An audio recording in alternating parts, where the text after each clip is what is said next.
In this video, pag-uusapan natin ang isang bagay na napaka-importanteng malaman mo bago at habang nag-a-apply ka sa ETIAP. Dahil maraming applicants ang excited ng mag-apply pero hindi nila alam na may mga common mistakes pala na pwedeng magdulot ng delay sa application process. Minsan kasi, akala natin na simpleng requirement lang ang kulang. Pero ang totoo, may mga pagkakataon na hindi naman talaga rejected ang application mo. Pero bumabagal lang ang proseso dahil may kailangang ayusin, dagdagan, linawin o kaya naman i-verify. Kaya kung ikaw ay nagpaplano palang mag-apply sa ETIAP o kaya naman nakapag-submit ka na ng application mo at naghihintay ka na lang ng evaluation, stay until the end of this video dahil pag-uusapan natin ang 10 common mistakes na pwedeng magpabagal sa ETIAP application mo. At habang pinapanood mo to, magandang i-check mo rin ang sarili mong application. Baka may isa or dalawa rito na hindi mo pa napapansin. So without further ado, let's get started.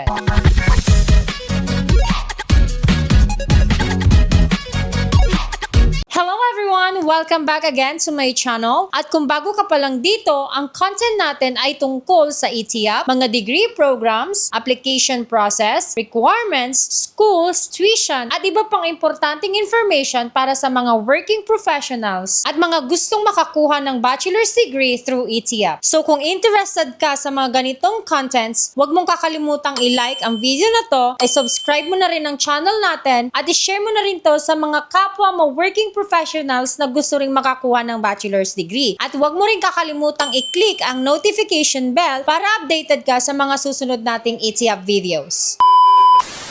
So, ang number 1 common mistake na pwedeng magpabagal sa ETIAP application mo ay hindi mo muna iniintindi kung ano talaga ang ETIAP bago ka mag-apply. Ito ang isa sa pinaka-common na mistake. Minsan kasi, kapag may naririnig lang tayo na nagsasabing kapag may work experience ka, pwede ka na mag-ETIAP. O kaya naman, may 5-year experience ka na, qualified ka na sa ETIAP. Ganyan siya. So, tayo naman, agad-agad tayong naniniwala, diretso agad tayo sa application. Pero hindi po ganun kasimple. Dahil bago ka mag-apply, kailangan mo munang maintindihan kung ano talaga ang purpose ng ETIAP at kung paano nito nire-recognize ang prior learning at work experience ng isang applicant. Dahil hindi ibig sabihin na kapag marami kang years of experience, automatic na qualified ka na para sa kahit na anong degree program. So, importante pa rin ang relevance ng iyong work experience, skills, competencies, training, at iba pang learning experiences sa degree program na ina-applyan mo. So, halimbawa na lamang, kung ang work experience mo ay mostly administrative tasks, office management, documentation, customer service, at supervision, mas may logic kung titignan mo ang degree programs na related sa experience mo. Pero kung pipili ka ng isang degree na totally unrelated sa background at experience mo, possible na mas maging challenging ang assessment process. Kaya bago ka mag-apply, wag lang ang tanungin mo kung anong school ang mura. Tanungin mo rin dapat kung anong degree program ang pinakaangkop sa experience at competencies mo. Dahil ang tamang course selection ay malaking factor sa magiging direction ng application mo. So speaking of course selection, ito po ang number 2 mistake natin. So maling degree program ang pinipili mo based sa work experience mo. So ito po ang isang bagay na dapat pag-isipan ng mabuti. Dahil ang ETIAP ay hindi lang tungkol sa pagkakaroon ng maraming years of employment. Ang mahalaga rin ay kung ang iyong previous learning at work experience ay may connection sa competencies na kailangang ma-demonstrate para sa degree program na iyong pinili. For example, kung ang experience mo ay mainly accounting related, bookkeeping, financial records, budgeting, at similar responsibilities, mas logical na mag-explore ng degree program na related sa business or accounting field, depending on the program requirements and your actual competencies. Kung ikaw naman ay matagal nang nasa teaching field, classroom management, lesson planning, assessments, at instructional activities, maaring mas relevant ang education-related degree. Kung caregiver ka naman, kailangan mong tingnan kung anong degree program ang talagang align sa competencies at qualifications mo. So, ang point ko po rito is wag kang pumili ng course dahil lang sa tingin mo madali ito or dahil gusto mo lang. Instead, piliin mo ang course na may pinakamalakas na connection sa kung ano ang tunay mong ginagawa, natutunan at na-develop sa iyong work experience. Dahil kapag mas align ang background mo sa degree program, mas madali mong maipapakita kung ano ang competencies na meron meron ka. At ang number 3, common mistake ay kulang o magulo ang documents. Minsan kasi, may applicant na excited nang mag-submit. Pero kapag chinek na ang documents, may kulang pala. May isang document na hindi na-attach, may employment record na hindi malinaw, or may documents na hindi maayos ang pagkaka-organize. Ang problema, kapag may kailangan pang idagdag o i-correct, pwedeng bumalik-balik ang communication between the applicant and the school or assessment team. At syempre, kapag may hinihintay na additional documents, hindi makaka-move forward ng maayos ang application. Kaya ang advice ko, bago ka mag-submit, gumawa ka muna ng sarili mong checklist. I-organize mo ang documents mo according to category. For example po, personal documents, educational records, employment documents, training certificates, professional licenses, certificates of employment, job descriptions, at iba pang documents na makakatulong para ma-document ang iyong experience at prior learning. Huwag mong isipin na okay lang yan, kapag may kulang naman sasabihin naman nila. So yes, possible na ipaalam sa'yo kung may kulang ka. Pero ang goal mo ay dapat maging complete at organized as much as possible bago ka mag-submit. Mas magiging smooth ang process kung maayos na agad ang application mo. Number 4 mistake ay hindi malinaw ang pag-present mo ng work experience mo. So ito po ang pinaka-importante. Dahil hindi sapat na sabihin mo lang na nagtrabaho ako bilang manager for 8 years. Okay, pero ano ang actual responsibilities mo? Ano ang ginagawa mo araw-araw? Ano ang skills na na-develop mo? Ano ang decisions na ginagawa mo? May mga tao ka bang minamanage? May mga projects ka bang hinahandle? May reports ka bang ginagawa? May systems or processes ka bang ginagamit? May training ka bang natanggap? Dahil kung ETF applicant ka, kailangan mong maipakita ng malinaw ang actual nature ng iyong experience. Kaya kung gagawa ka ng CV, application form, portfolio, or other documents, wag yung sobrang generic. So instead of simply writing office staff, mas magandang malinaw kung ano ang actual responsibilities mo. So for example, ikaw ay responsible for preparing reports, maintaining records, coordinating with clients, handling documentation, and assisting in office operations. So kapag nilagay mo to, mas madaling makita ngayon ng assessor kung ano talaga ang competencies na ginagamit mo sa trabaho. Kaya remember, hindi lang job title ang importante. Mahalaga rin po ang actual duties and responsibilities mo. Number 5 na common mistake ay sinasabi mong meron kang experience pero kulang ang supporting evidence. For example, sinasabi mo na 10 years ka nang nagtrabaho sa ganitong field pero wala kang maayos na documentation para suportahan yun. So possible na maging challenge ito para sa'yo. Kaya kung may previous work experience ka, especially kung matagal na yun, magandang i-secure mo na ang mga available documents mo. Halimbawa na lang ng mga to ay ang Certificate of Employment, employment records, training certificates, seminars, awards, licenses, work-related outputs, at iba pang legitimate documents na makakatulong na ipakita ang iyong professional background. So hindi po ibig sabihin nito na kailangan mo magkaroon ng napakaraming documents. Ang point ko po rito ay kung may experience kang sinasabi sa application mo, mas maganda kung may supporting evidence ito. At kung may experience ka na mahirap nang i-document dahil matagal na or wala ng company, huwag agad magpanik. Ang mahalaga ay maging honest ka at tingnan kung ano ang legitimate records ang mayroon ka na pwedeng makatulong na i-establish ang iyong background. Number 6 mistake ay hindi mo sineryoso ang portfolio. Maraming applicants kasi ang nag-iisip na,